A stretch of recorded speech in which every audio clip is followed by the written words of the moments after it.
പൊന്നുമോളെ, പടച്ചറപ്പിനെ പേടിച്ച് ജീവിക്കണം പൊന്നുമോള്.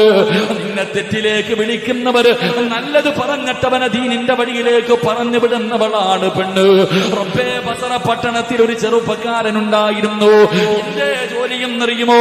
വൈകുന്നേര സമയമായി കഴിഞ്ഞ നല്ല വസ്ത്രവും ധരിച്ച് സുഗന്ധവും അടിച്ചിട്ട് ഇറങ്ങുകയാണ്. വഴിയിലൂടെ നടക്കുകയാണ്. സുന്ദരിയായ പെണ്ണുങ്ങളുടെ പുറകെ നടന്ന് ശല്യം ചെയ്യുകയാ. റബ്ബേ, അല്ലാഹുവിനെ പേടിയുള്ള ഒരു പെണ്ണുണ്ടായിരുന്നു. ആരൊക്കെ നോക്കിയിട്ടും ആ പെണ്ണിനെ പിഴപ്പിക്കാൻ കഴിഞ്ഞില്ലോ. അവസാനം ഈ ചെറുപ്പക്കാരൻ ആ സുന്ദരിയായ പെണ്ണിന്റെ പുറകെ നടന്നു പോവുകയാ. അല്ലാഹുവേ, ശരീരം മുഴുവനും മറച്ചിട്ട് നടന്നു പോകുന്ന പെണ്ണ്. ചെറുപ്പക്കാരൻ പുറകെ നടക്കുകയാണ്. കുറെ അങ്ങ് നടന്നു കഴിഞ്ഞപ്പോ ആ പെണ്ണ് തിരിച്ചു നിന്നിട്ട് ചോദിച്ചു, ചെറുപ്പക്കാരോ, എന്തിനാ എന്റെ പുറകെ നടക്കുന്നത്? നടന്നിട്ട് നിനക്കൊരു പ്രയോജനവുമില്ലോ. പഠിച്ചവരെ പിന്നെയും മുന്നോട്ട് നടക്കുകയാ. അവസാനം ആ ചെറുപ്പക്കാരൻ വിടില്ല എന്ന് മനസ്സിലായപ്പോ അല്ലാഹുവിനെ പേടിയുള്ള ശരീരം മുഴുവനും മറച്ച പെണ്ണ് ചോദിക്കുന്നു, ചെറുപ്പക്കാരോ, മരിക്കണമെന്നുള്ള ഓർമ്മ നിനക്കില്ലേടാ? മരിക്കണ്ടവനാണെന്നുള്ള ചിന്ത നിനക്കില്ലേ? എന്തിനാ എന്റെ പുറകെ നടക്കുന്നത്? എന്റെ ശരീരം മുഴുവനും മറച്ചിരിക്കുകയാണല്ലോ. പിന്നെ എന്ത് കണ്ടിട്ടാ നീ വരുന്നതെന്ന് ചോദിക്കുമ്പോ ചെറുപ്പക്കാരൻ പറയുന്നു, പെണ്ണ്, നിന്റെ രണ്ട് കണ്ണുണ്ടല്ലോ, കാണാനെന്തഴകാ പെണ്ണ്. നിന്റെ കണ്ണ് കണ്ടിട്ടാണ് ഞാൻ പുറകെ വന്നത്. നിന്റെ കണ്ണിന് എത്ര സൗന്ദര്യമാണെങ്കിലും നിന്റെ ശരീരത്തിന് എത്ര സൗന്ദര്യമായിരിക്കും പെണ്ണ്. നിന്റെ കണ്ണെനിക്ക് വല്ലാതെ ഇഷ്ടപ്പെട്ടു. അല്ലാഹുവേ, ചെറുപ്പക്കാരൻ പറയേണ്ട താമസമാ പെണ്ണങ്ങ് പതറുകയാ. അവിടെന്ന് പറഞ്ഞ് ഇവിടെയും നിരിക്കുവോ? എന്റെ കണ്ണ് കണ്ടിട്ടല്ലേ നിങ്ങൾ എന്റെ പുറകെ വന്നത്? ഇവിടെയും നിരിക്കുവോ? നിങ്ങൾക്ക് ഞാനൊരു സമ്മാനം കൊടുത്തു വിടാ. പഠിച്ചവരെ, ചെറുപ്പക്കാരനെ പിടിച്ചിരുത്തിയിട്ട് ആ സുന്ദരിയായ പെണ്ണ് വീട്ടിലേക്ക് ഓടുകയാണ്. വീടിന്റെ അകത്ത് പോയി കിടന്ന് വിളിച്ചു കൂവുകയാണ്. കിടന്ന് പൊട്ടിക്കരയുന്ന റബ്ബേ, ഒരു ചെറുപ്പക്കാരനെ കൊണ്ട് പാപം ചെയ്യിപ്പിച്ചു പോയല്ലോ. അല്ലോ, എന്റെ കണ്ണാണല്ലോ അതിന് കാരണം. എന്റെ കണ്ണ് കണ്ടിട്ടാണല്ലോ ഈ ചെറുപ്പക്കാരൻ വന്നത്. അതുകൊണ്ട് റബ്ബേ, വീടിന്റെ അകത്ത് കിടന്ന് കരയുകയാ. അവസാനം ചെയ്തതെന്നറിയുവോ? പടച്ചവനെ, ഒരു കത്തിയെടുത്തിട്ട് രണ്ട് കണ്ണിന്റെ കൃഷ്ണമണികൾ കുത്തിയെടുക്കുകയാണ്.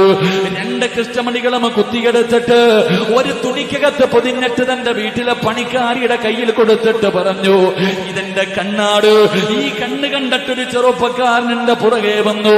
ഇന്ന സ്ഥലത്തവൻ ഇരിക്കുന്നുണ്ട്, അവന്റെ കയ്യിൽ കൊണ്ടൊന്ന് കൊടുക്കടൂ. അല്ലാ, സുന്ദരിയായ പെണ്ണ് കൊടുത്തു വിടുന്ന സമ്മാനവും കാത്ത് അതാ വഴിയോരത്ത് കാത്തിരിക്കുന്ന ചെറുപ്പക്കാരന്റെ മുന്നിലേക്ക് ആ പെണ്ണ് കൊണ്ടുപോയി പൊതിയങ്ങ് കൊടുക്കുമ്പോ സന്തോഷത്തോടെ ചെറുപ്പക്കാരൻ തുറന്നു നോക്കുമ്പോ സുബ്ഹാനല്ലാഹ്, രക്തത്തിൽ കുളിച്ചിരിക്കുന്ന രണ്ട് കൃഷ്ണമണികളാ. ആ പെണ്ണ് പറഞ്ഞു, എന്റെ യജമാനത്തിയുടെ കണ്ണാണ്. ഇത് കണ്ടിട്ടല്ലേ നിങ്ങൾ പുറകെ വന്നത്? ഇത് കണ്ടിട്ടല്ലേ നിങ്ങൾ പുറകെ വന്നത്?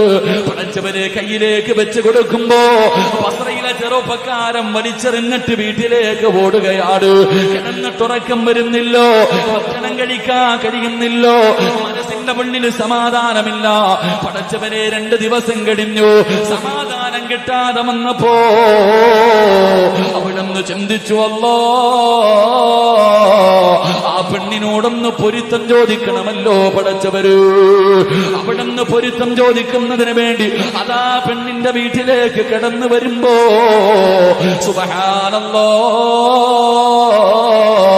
കണ്ട കാഴ്ച എന്തെന്നറിയുവോ? ആ സുന്ദരിയായ പെണ്ണിന്റെ ജനാസ 3 കഷ്ടം വെള്ള തുണിയിൽ പൊതിഞ്ഞിട്ട് കൊണ്ടുപോകുന്ന കാഴ്ചയാട്. ആ പെണ്ണിന്റെ മയ്യത്ത് കൊണ്ടുപോകുന്ന കാഴ്ചയാട്.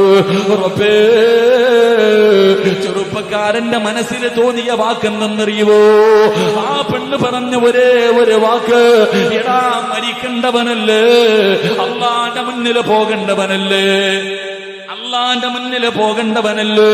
എന്റെ പ്രിയമുള്ളവരെ, ആ ചെറുപ്പക്കാരൻ ആ പെണ്ണ് പറഞ്ഞ ഒരു വാക്കിങ്ങനെ ചിന്തിക്കുകയാണ്.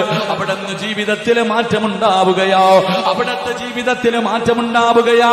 ലോകമറിയുന്ന പണ്ഡിതനായി ആ മനുഷ്യൻ മാറിയെന്ന് ചരിത്രം പഠിപ്പിക്കുമ്പോ എന്റെ പ്രിയപ്പെട്ട പെങ്ങള് വത്തഖൂ യൗമൻ തുർജഊന ഫീഹി അല്ലാഹുവിന്റെ മുന്നിലേക്ക് മടങ്ങി പോകേണ്ടവളോ.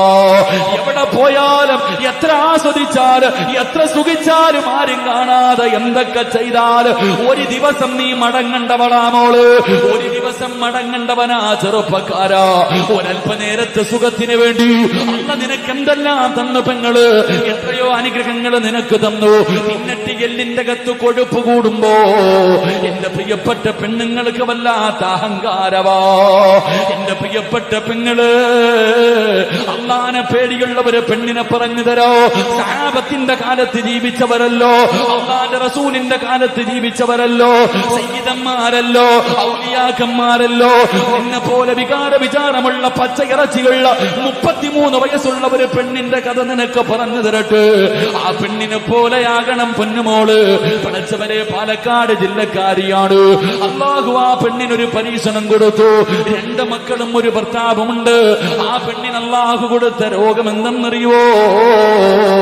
തന്റെ ശരീരത്തിൽ വികാരത്തിന്റെ ഹോർമോണുകൾ കൂടുതലാണ് പെണ്ണ്. പഠിച്ചവരെ ശരീരത്തിൽ വികാരത്തിന്റെ ഹോർമോൺ കൂടുതലാണ്. പഠിച്ചവര് വികാരമുണ്ടാകുമ്പോ തന്റെ ശരീരത്തിലെ ഓരോ രോമത്തിലൂടെയും രക്തം ഇങ്ങനെ ഒലിക്കുകയാ. വികാരമുണ്ടാകുന്ന സമയത്ത് തന്റെ ശരീരത്തിലെ രോമങ്ങളിലൂടെ രക്തം ഇങ്ങനെ ഒഴുകുകയാണ്.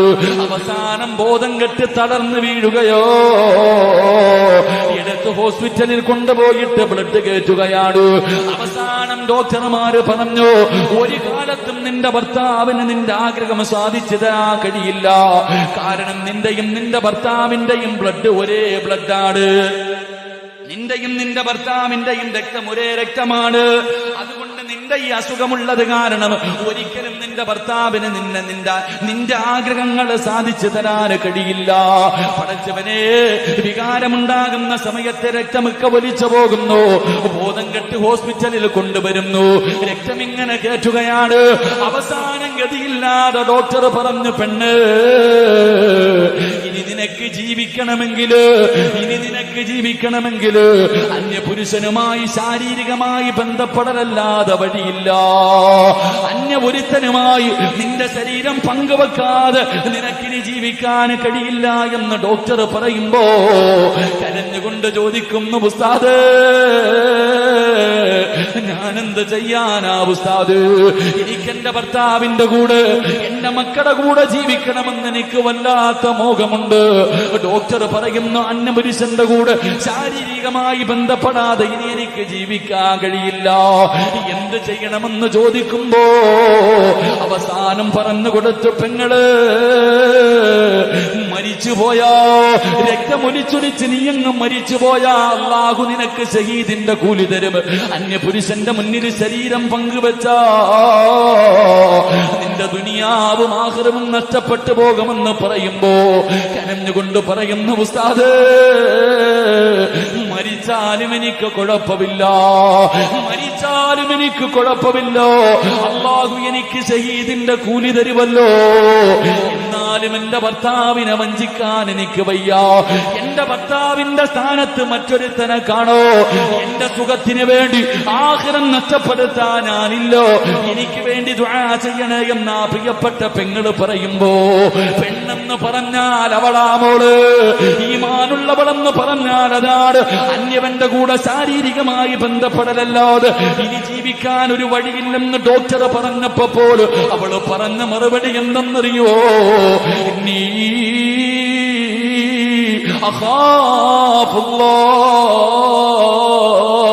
എനിക്ക് അല്ലാഹുവിനെ പേടിയോ, എനിക്ക് നരകത്തെ പേടിയോ? എനിക്ക് റബ്ബിന്റെ മുന്നിൽ പോയി നിൽക്കേണ്ടവളാണല്ലോ എന്റെ പ്രിയപ്പെട്ട പെങ്ങള്. അല്ല നിനക്ക് ഇങ്ങനെ ഒരു രോഗം തന്നില്ലല്ലോ, നിന്റെ ആഗ്രഹം സാധിച്ചു തരാൻ നിനക്കൊരു ഭർത്താവിനെ പടച്ചുറപ്പ് തന്നല്ലോ. എന്നിട്ടും മനസ്സില്ലാതെ അഹങ്കാരിയെ പോലെ റബ്ബിനെ മറന്നോ? പൊന്നുമോളെ, അള്ളാന്റെ മുന്നില് പോകേണ്ടവളല്ലേ? ആദം നബിയുടെ മുന്നില്, നൂഹ് നബിയുടെ മുന്നില്, ഇബ്രാഹിം നബിയുടെ മുന്നില്, മൂസാ നബിയുടെ മുന്നില്, യാക്കൂബ് നബിയുടെ മുന്നില്, ദാവൂദ് നബിയുടെ മുന്നില്, സുലൈമാൻ നബിയുടെ മുന്നില്, യൂസുഫ് നബിയുടെ മുന്നില്, യഹിയാ നബിയുടെ മുന്നില്, മഹാനായ നബി മുഹമ്മദ് മുസ്തഫ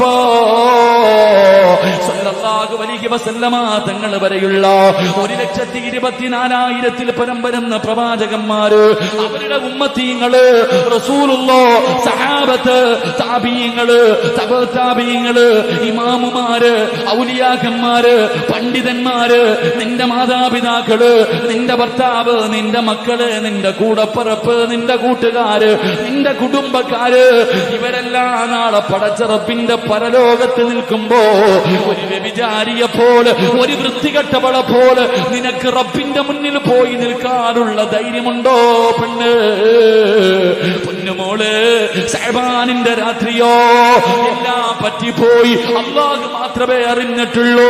എല്ലാ പടച്ച റബ്ബിന്റെ മുന്നിൽ ഏറ്റുപറ പൊന്നുമോള്. മായിസ് റളിയല്ലാഹു തആല അൻഹുവിന്റെ ചരിത്രം നാട് മുഴുവനും ഇങ്ങനെ പറയുകയോ.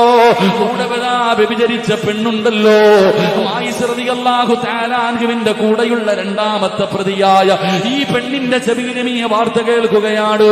പടച്ചവരെ, എഴുന്നേറ്റിലോ ഹദറത്തി റസൂലില്ലാഹ്, അല്ലാഹുവിന്റെ റസൂലിന്റെ മുന്നിലേക്ക് കടന്നു ചെന്നിട്ട് ഈ പെണ്ണ് പറയുന്നു, യാ റസൂലല്ലാഹ്,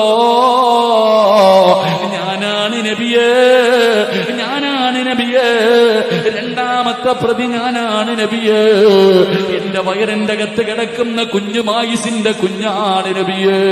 അല്ലാഹുവിന്റെ പ്രവാചകൻ അവിടെ നിന്ന് പറഞ്ഞു, പെണ്ണേ നീ ഗർഭിണിയാണല്ലോ, നീ ഗർഭിണിയാണല്ലോ, പോയിട്ട് പ്രസവം കഴിഞ്ഞു വരാന് പറഞ്ഞു വിടുകയാ.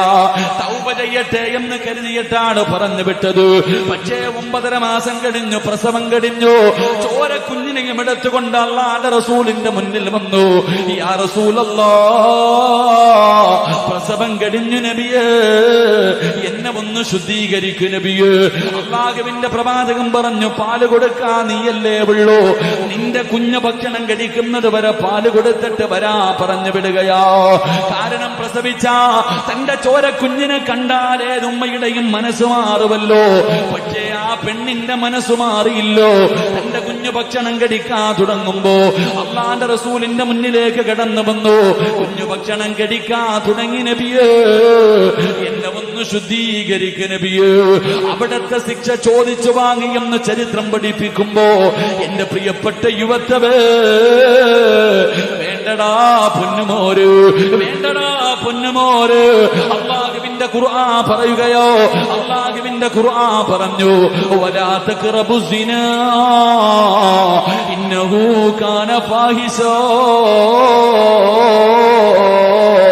അതിനോടടുക്കല്ലേ, അതൊരു മോശമായ കാര്യമാണെന്ന് ഖുർആൻ പറയുമ്പോ അല്ലാഹുവിന്റെ പ്രവാചകൻ സ്വല്ലല്ലാഹു അലൈഹി വസല്ലമ തങ്ങള് ചെറുപ്പക്കാരനായ അബൂ ഹുറൈറ തങ്ങളോട് പറയുന്നു, അബൂ ഹുറൈറ, ഇത്തഖിൽ മഹാരിമാ തകുൻ നഗ്ബദന്നാസ്. ഹറാമുകളെ നിനക്ക് സൂക്ഷിക്കാൻ കഴിഞ്ഞ ലോകത്തിലെ ഏറ്റവും വലിയ ആബിദ് പെങ്ങളെ ഇവിടെ കിടക്കുന്നുണ്ടല്ലോ.